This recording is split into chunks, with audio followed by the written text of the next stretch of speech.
Hello, listeners. Today we're with Pastor John Hannah, who will talk with us about Arthur Carl Piepkorn, Chaplain to the Greatest Generation.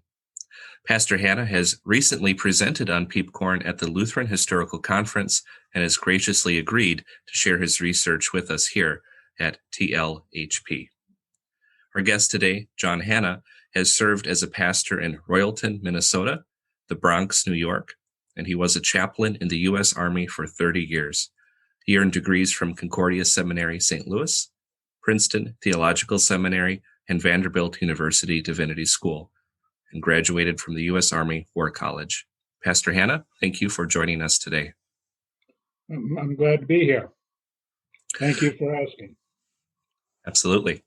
So, first question, what made you decide to research and to present on Peipkorn? Well, I've been a member of the Historical Conference for many years, until I retired and until my wife died. I never attended. I always read the journal. That's ingredient one. Ingredient two was I was a student of Peipkorn. He was my faculty advisor. He's the one who kind of nudged me into the Army chaplaincy. And I served a full career there, got out, and currently I'm in semi-retirement associate pastor at Our Savior in the Bronx. Pastor Sauer, who just left as pastor, joined the Army Reserve. It was, apart from my influence, he became an Army chaplain in the Army Reserve. And he was a fan of Arthur Carl Piepkorn, just as I am, even though he never met him. He did his master's research on Arthur Carl Piepkorn. So that prompted me to say to myself, I really would like to know more about what he did when he was an Army chaplain. We don't know a whole lot about that. So I decided to try and find out. Yeah, he's a notable figure, especially in the Lutheran Church Missouri Synod, and he spent a big time in the Army. So that would make sense, especially with your personal connection, to dig into that a bit more. So for listeners who maybe don't know much about him at all, could you give us a brief outline of his life before we discuss the details of your research? Well, he was born in 1907 in Milwaukee. He was graduated from the seminary in 1928, so he was only 21. He skipped a couple of grades along the way. He was a veritable genius. Got a PhD from University of Chicago in Middle Eastern languages, Syrian languages. He did archaeological research there. And in 1933, he became pastor in Grace Church in Chisholm, Minnesota. He joined the Army Reserve in 1936 and stayed as a reservist or a guardsman, even after he moved to Ohio, Cleveland. In 1940, he was called to, or voluntarily called to active duty for a year. This was under Roosevelt's mobilization program. During that time, during that year, he served soldiers who were on the Louisiana maneuvers in the 1st Infantry Regiment. The Army asked him to extend another year, which he did. During that extension year came December 7th, 41, Pearl Harbor, which pretty much locked him in through the duration of the conflict. He went, after his service at Fort Snelling, he took the chaplain basic course He was the top of his class and far excelled everyone. They sent him to Fort Jackson, South Carolina, but that only lasted a couple months. They brought him back to the chaplain school, realizing that he could, really contribute to the training of the chaplaincy. While he was there, he was sent to the Command and General Staff College at Fort Leavenworth, Kansas. This is a prestigious military school for career military officers. It's all about planning for war and conducting a war and so on and so forth, tactics and strategy. He was the first chaplain ever to attend that school. Then he went back to teaching at the school. He wasn't totally happy. He wanted to be with soldiers again. And he was. 1944, he joined the 23rd Corps. Corps is commanded by a 2-star general. That time, today it's a 3-star. So he served in that Corps. And they were in Texas and surrounding states. The Corps is a large unit with lots of subordinate units. Until December, when he went to England with the Corps. He went to Germany in April 2nd. Immediately after the German surrender, he was asked by his commanding general to open up elementary schools in the 5 states that was comprised the Corps area.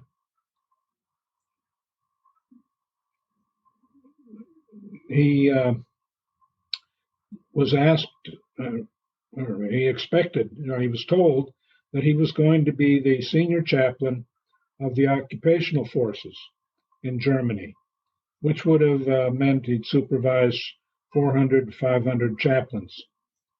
And as he told his wife, it would be the 4th or 5th most important position in the Army chaplaincy. Bear in mind, he'd only been on active duty for 5 years. That would have normally gone to someone who was approaching 60 years of age.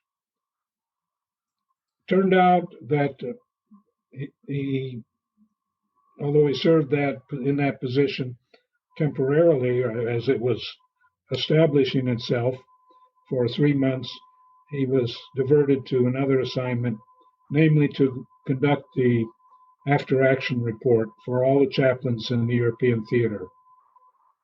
That was a report that comprised almost 240 pages, legal-sized paper, single-space.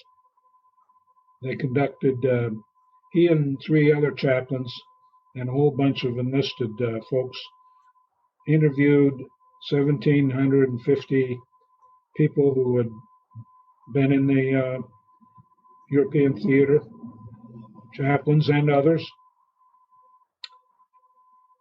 That board or army was commanded by General George Patton. So he no doubt had some association with General Patton. After the war, he came back, he went to the chaplain school, taught, and then he commanded for 2.5 years and left to be the president of the chaplain board for a year. And then he resigned from active duty, but remained in the reserve. And then he taught at Concordia Seminary. That from 1951 on. And he died in 1973 then, correct? He died in 1973. All right. Buried in church vestments, not in a uniform, not in academic garb, but a red chasuble. I think in your presentation you mentioned he was a pastor first and foremost, no matter what he was doing in life. That is correct. Yeah. That's how he presented himself to students. So, and a real gentleman. Now, he did not hold his genius over anybody who was ignorant. Yeah, in your presentation, you really reflected on his high character. And part of that character was, you mentioned that he had a Lutheran sense of Christian vocation that compelled him in the first place to become a chaplain in World War II. Could you explain to our audience your definition of Christian vocation? Yeah, we get that mostly from Luther, who confronted the church of his time, where it was thought that a priest, and especially a bishop, was on a higher plane, had a higher vocation than anyone else. Of course, other high ups would be kings and monarchs and princes and so on and so forth. But a lowly peasant was not worth as much. Luther took the doctrine of baptism and said, everyone who is baptized, who serves as a Christian, is equally worth in God's sight. So, for example, a garbage collector, sanitation worker, is just as important as a university professor, or even a bishop, or the President of the United States. It is important to serve your call where God placed you and do it to the best of your ability. Now, American Lutherans have distinguished themselves by establishing countless hospitals in the 19th century. My mother worked in one most of her career as a nurse, and social service agencies and schools, all the way from elementary to higher education. On the international level, we have American Lutherans established Lutheran World Federation and Immigration Refugee Service. So in World War II, many chaplains, many pastors left their chancels and pulpits to join their fellow Lutherans marching in the army or the other services. So you also stated that Peipkorn was the foremost of men who became Lutheran chaplains in World War II. I think that's a rather interesting statement. Well, what makes Peipkorn stand out to you in that sense? Well, the positions he held and his much more rapid than usual advance. I think that most chaplains of that generation, and I've known a couple of them, a handful, maybe 5 or 6, probably run across a dozen of them, and from several denominations, would agree that he was just recognized as an outstanding leader. Okay, so you're saying that even other chaplains of his generation knew of him and respected him. Yes. Okay. Yeah, that makes sense. And as you mentioned earlier, he seemed to rather rapidly rise through the ranks and being given a lot of responsibility. Yeah. In 1940, he was a lieutenant. 5 years later, 4.5 years later, he was a lieutenant colonel and a corps chaplain. He took the chaplain basic course in 42, and by 48, he commanded the chaplain school. Nobody's ever done that. Yeah, that is quite amazing. And you said he is rather intelligent, and I think that it was demonstrated through that. So, but he wasn't a geek, Yeah, if you look at pictures of him, he certainly doesn't look like that at all. He looks very, very serious and yet very approachable at the same time. So, how did Peipkorn describe the chaplain's character? What did that look like in practice? he liked to use the word diakonia, which is a New Testament word for servant or service. Diakonos is the word for servant. So again, it's Christian vocation.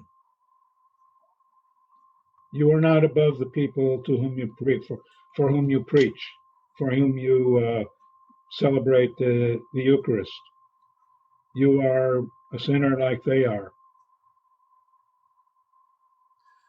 And your job is to demonstrate with your person, the person of Christ, who gave everything for all of us.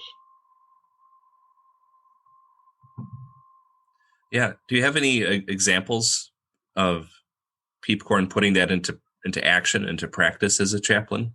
Well, the primary example that I discovered, not really expecting it at all, I didn't even know he'd been on the famous Louisiana maneuvers.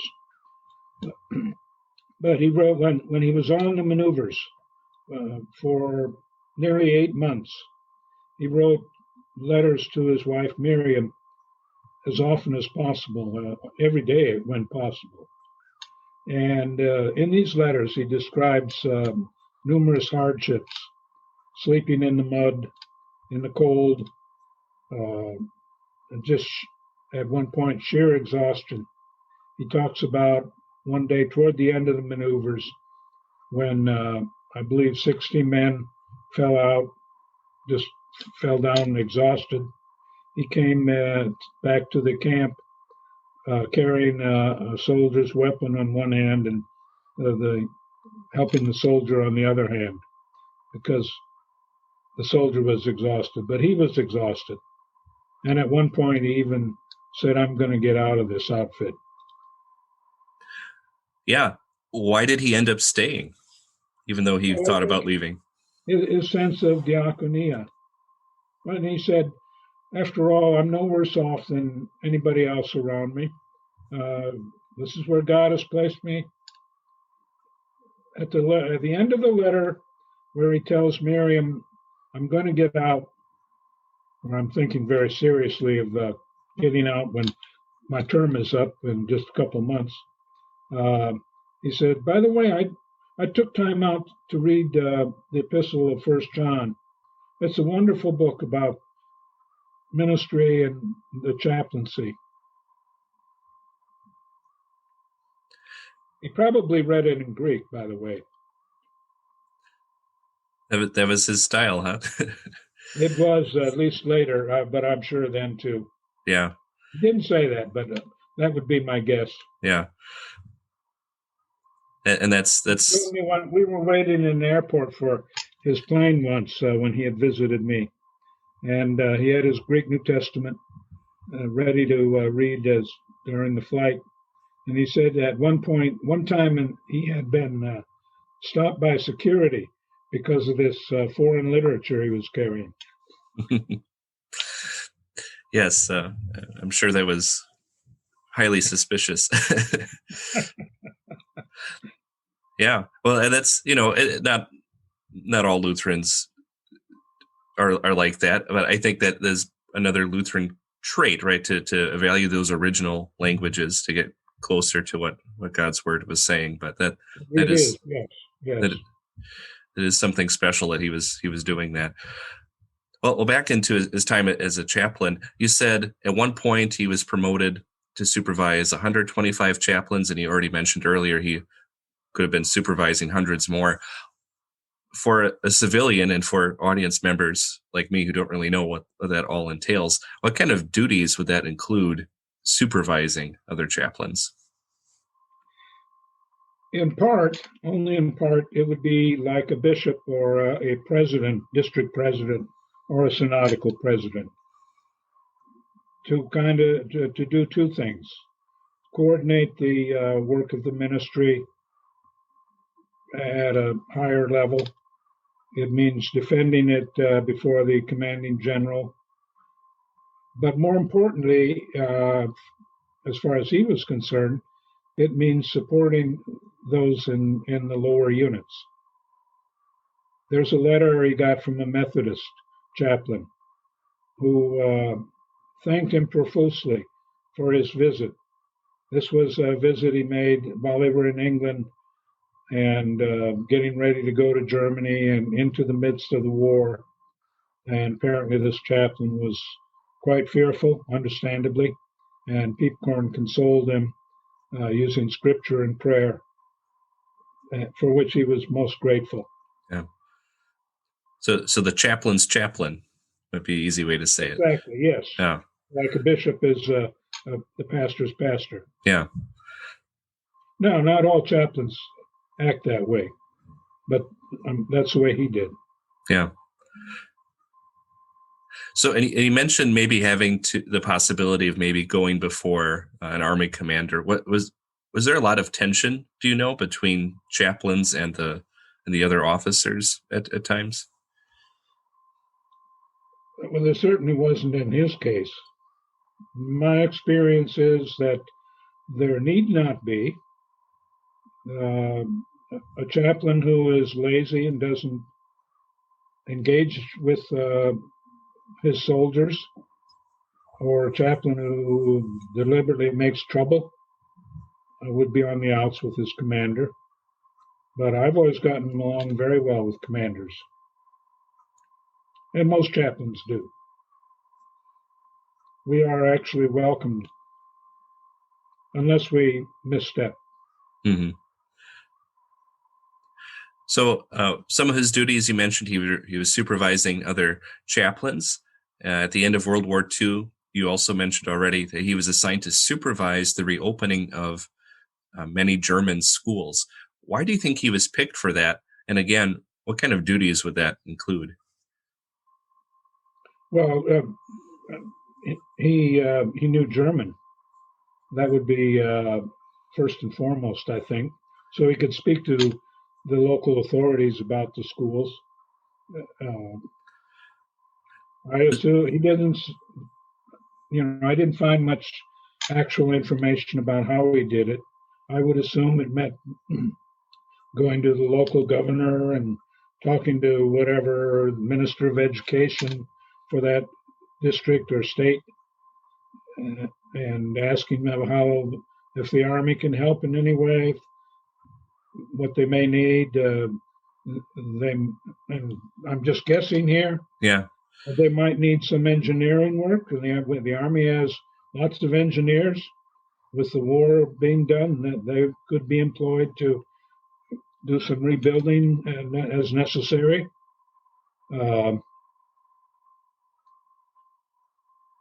Yeah. Well, you mentioned the German language being key, probably to that. One of the reasons. Was he a native German speaker? Did he grow up speaking German at home, or was that something he learned later on? He learned it in prep school. Okay. At Concordia, Milwaukee, where he told me an interesting, curious story. He said sometime in high school, he had gotten an F in German class. And when he went back years later as an adult with a PhD, teaching at the seminary, world-renowned theologian, and they checked his record, someone had altered that F and changed it to a passing grade at least.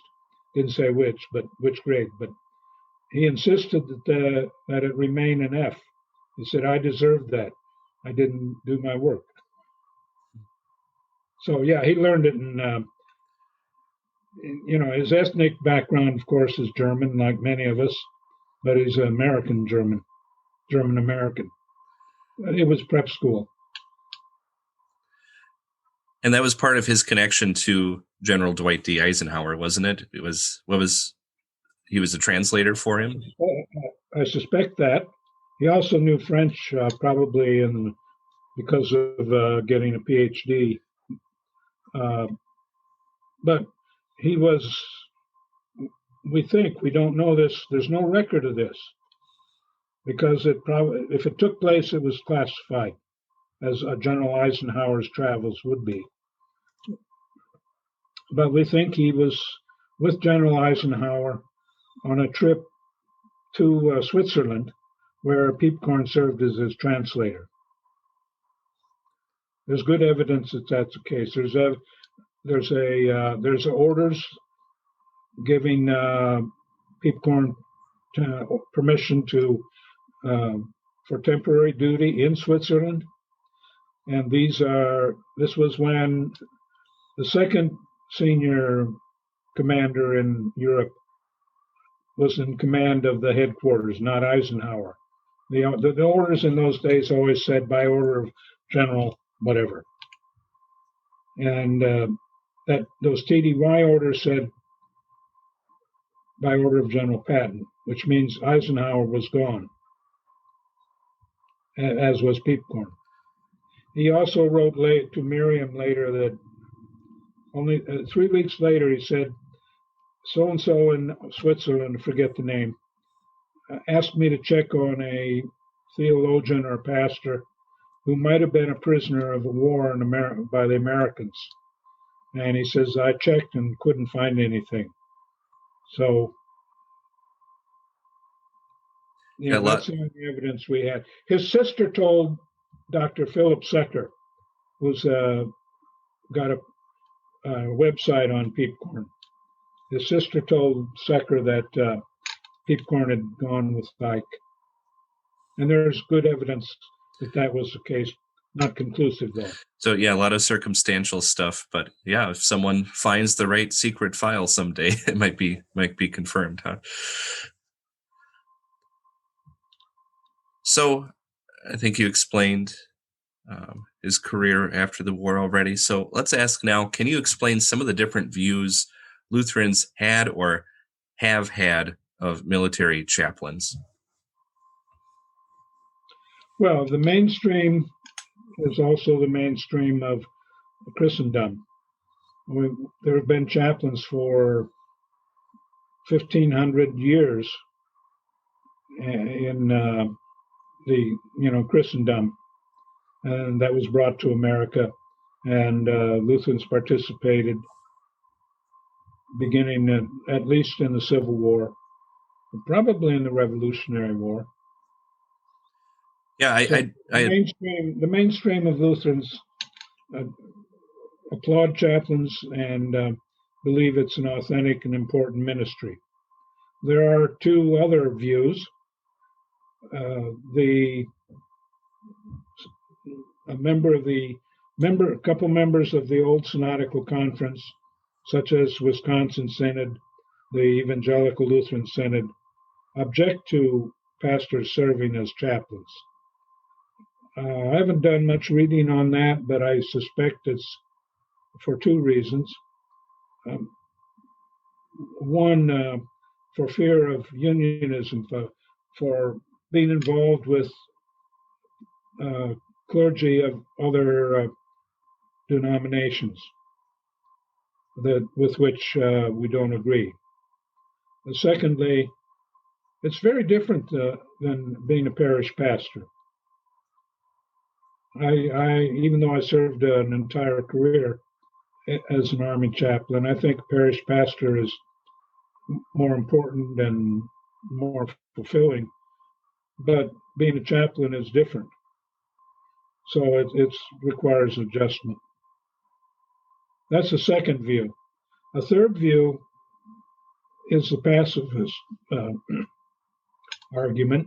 This became prominent after Vietnam or during Vietnam, namely that Christian clergymen should not be associated with the corruption of military forces who are killing, and causing violence and so forth. So just by being there gives permission for them to do that, and they actually believe we shouldn't have any military. Interesting. So, yeah. Three views. Yes, no, and no. No for two different reasons. Yeah, it's kind of opposite ends for no. Yeah. Well, as a Wisconsin Synod guy, of course, I knew the Wisconsin perspective, but I never heard of that pacifist no answer. That's interesting. I hadn't heard that. I was going to interrupt you earlier. I had just found there's a translated diary of a German Lutheran chaplain who came with the Hessian troops in the American Revolutionary War. So those were probably there were more Lutherans possibly on the opposing side of the revolution, and they had chaplains for sure as part of their military structure. I don't know about the Americans, but yeah, you mentioned there was a long history of Lutheran chaplaincy, especially starting in the Civil War and after that. I know the Wisconsin Synod does have chaplains. They're not in the military at all, but they do have a call to be located near major Army bases, and they will serve. But totally different. That is correct, and I've met them. Yeah, but yes, very different though from what your experience was and the other chaplains. All right. Do you think Peipkorn influenced the Lutheran view of chaplaincy at all by his service and his example and the way he presented it as a professor? Yes, I think so. Although, again, he's not the only one. There were a whole host of Lutherans who served beginning in World War II and after, and to this day. And a disproportionate number of them rise to leadership positions.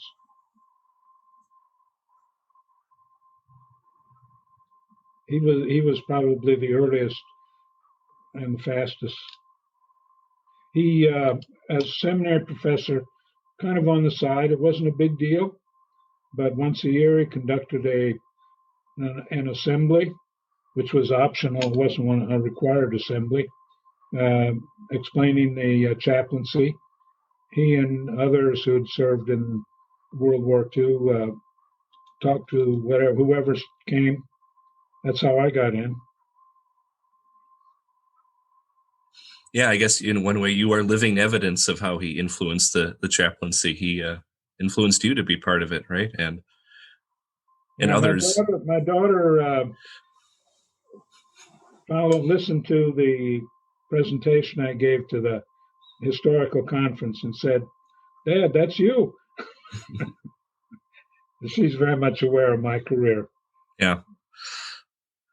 Well, final content question before we move on to our next section. We're right on schedule for time. But to wrap it up, in your view, why does Peipkorn deserve to be remembered? I'll just say one thing. In this era of American Lutheranism, where we are seemingly hopelessly divided, if there is any possibility for finding a center, Peipkorn would be kind of at the center of that, or would be a good beginning to find the center of Lutheranism. In the framework of American politics, I'm not sure this completely is analogous, but he was an originalist toward our Constitution. He was clear what our Constitution is. It wasn't simply Luther, or the name Lutheran, or our immediate history.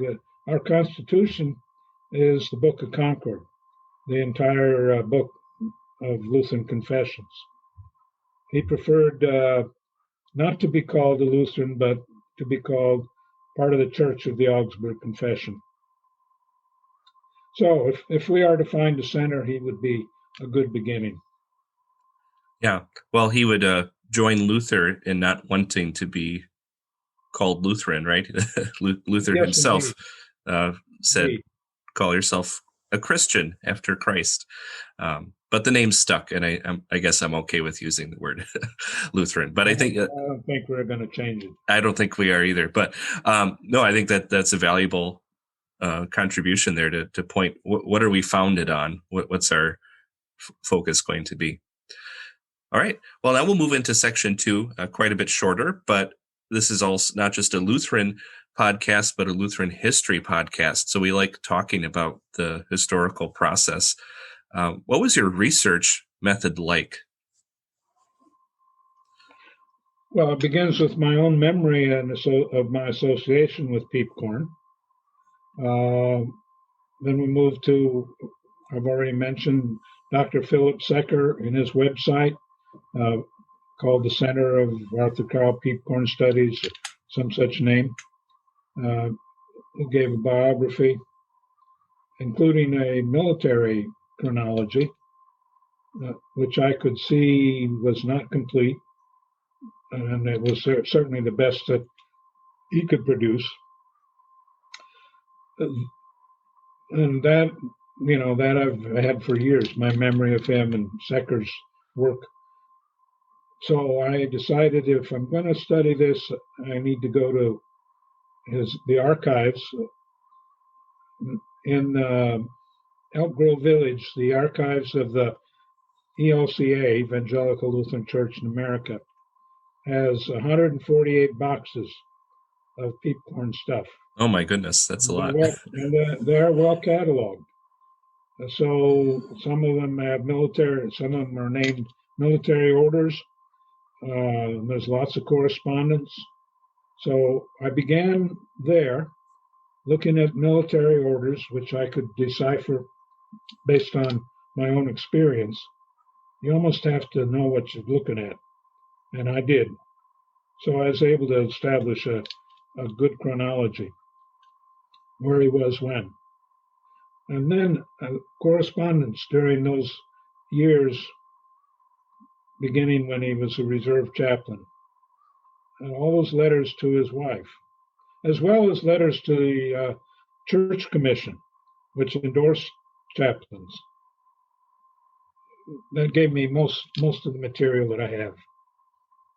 He was incredibly affectionate toward Miriam. For example, he had a new salutation every day, an affectionate salutation.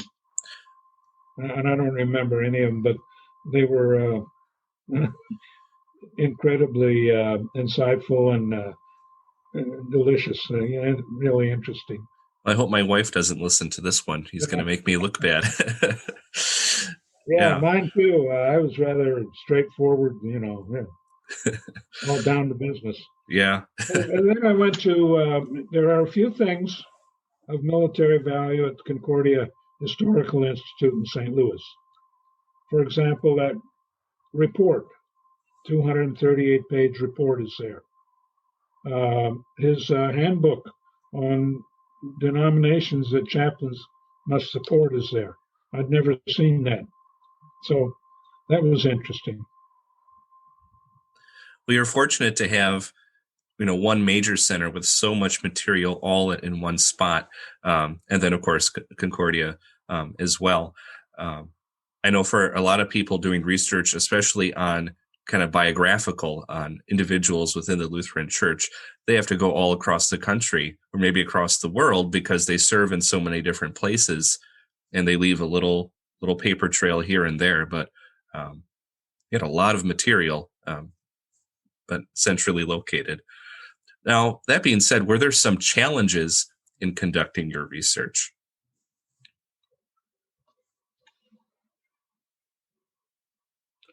Well, I don't have any information or much information on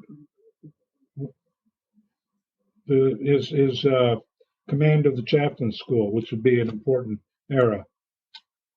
And I don't know where I would get that.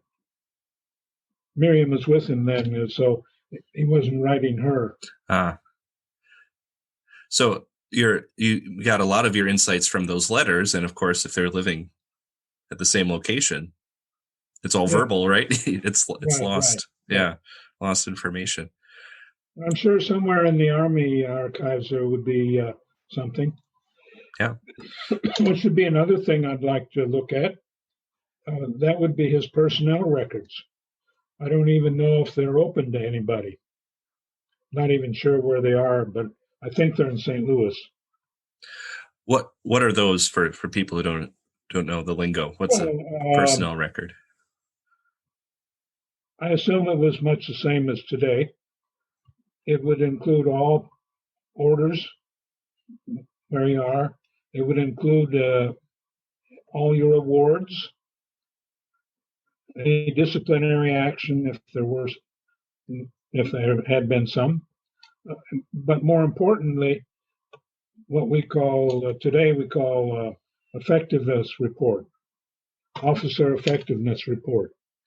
That would be the commander's assessment, and that comes annually, whether you want it or not, the commander's assessment of your work. That's what promotion boards look at. Now, it would be really interesting to read all those. Yeah, especially since he was promoted so often, so quickly. What were in those reports that made people think he's worthy of promotion? Yeah. And now, going back to another question, how to get along with commanders. Back in the Louisiana maneuvers, when the Army asked him to stay another year, he had to put in paperwork to apply for that, which they would have approved, or they did approve, actually. But he needed to go to his congregation because he was on a 1-year leave of absence, needed to go to his congregation in Cleveland to ask them again for 1 more year. And to do that, he had to get his commander to approve leave. So I went to his commander, regimental commander, a colonel, and said, I need to do this. The commander said, well, I don't want to interfere with your relationship with your church. That's important to you. But you ought to stay in the Army and get, because you're doing a great job. He explained this to Miriam and said, Colonel Sanchi's not the kind of person to waste time with praise. Yeah. And when it came time for him to endorse the application for the year extension, the commander wrote, not only approved, but he's a great asset to the Army and should stay, blah, blah, blah. The personnel officer said he never does that. He just says approved. So yeah, that was probably a big part in keeping him in the Army after that 1 year turning point. Yeah, and his rise. Yeah. So final question for this section. Do you have any future plans for your project, for your research on Peipkorn? I don't. I would, if I ever found out I could look at the personnel records, I would certainly jump at that opportunity, or the work at the chaplain school. Now, if people wanted to access their research, your research on this, will there be any opportunity to see that in the future? Well, actually, I'm glad you asked. I have a book coming out.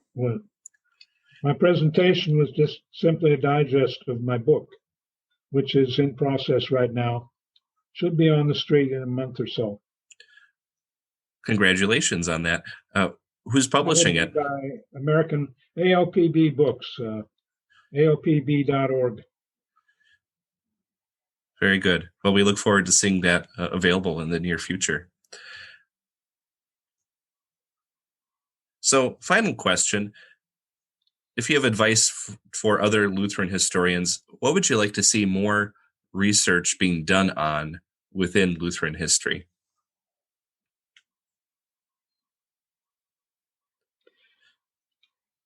We're getting close to the time when there should be work done on the last quarter century of the 20th century, where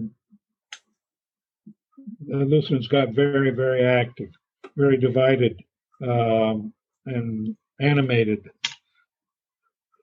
which determined in a couple of years, let's say from 1969 until 1985 or 88, the course of American Lutheranism was set. That period needs to be examined more thoroughly. All right. Well, hopefully in the future we'll have a podcast or two on that era, and you'll be able to hear more about that. Okay. Well, today we heard about Arthur Carl Piepkorn. I always want to say Carl Arthur. I don't know why, but it's Arthur Carl Piepkorn, especially focusing on his time in the military, which has not received as much focus as maybe the later part of his life. So thank you, Pastor Hannah, for your time and your research. Thank you for having me. Absolutely. So in 2 weeks, plus a day, we do every 15 days, look for another episode on Lutheran history. So if you like this episode or think of someone you know who may find it interesting, please share it. The best way to keep up with Lutheran History Podcast is to follow the podcast on Spotify, Apple, Stitcher, or whatever platform you are using.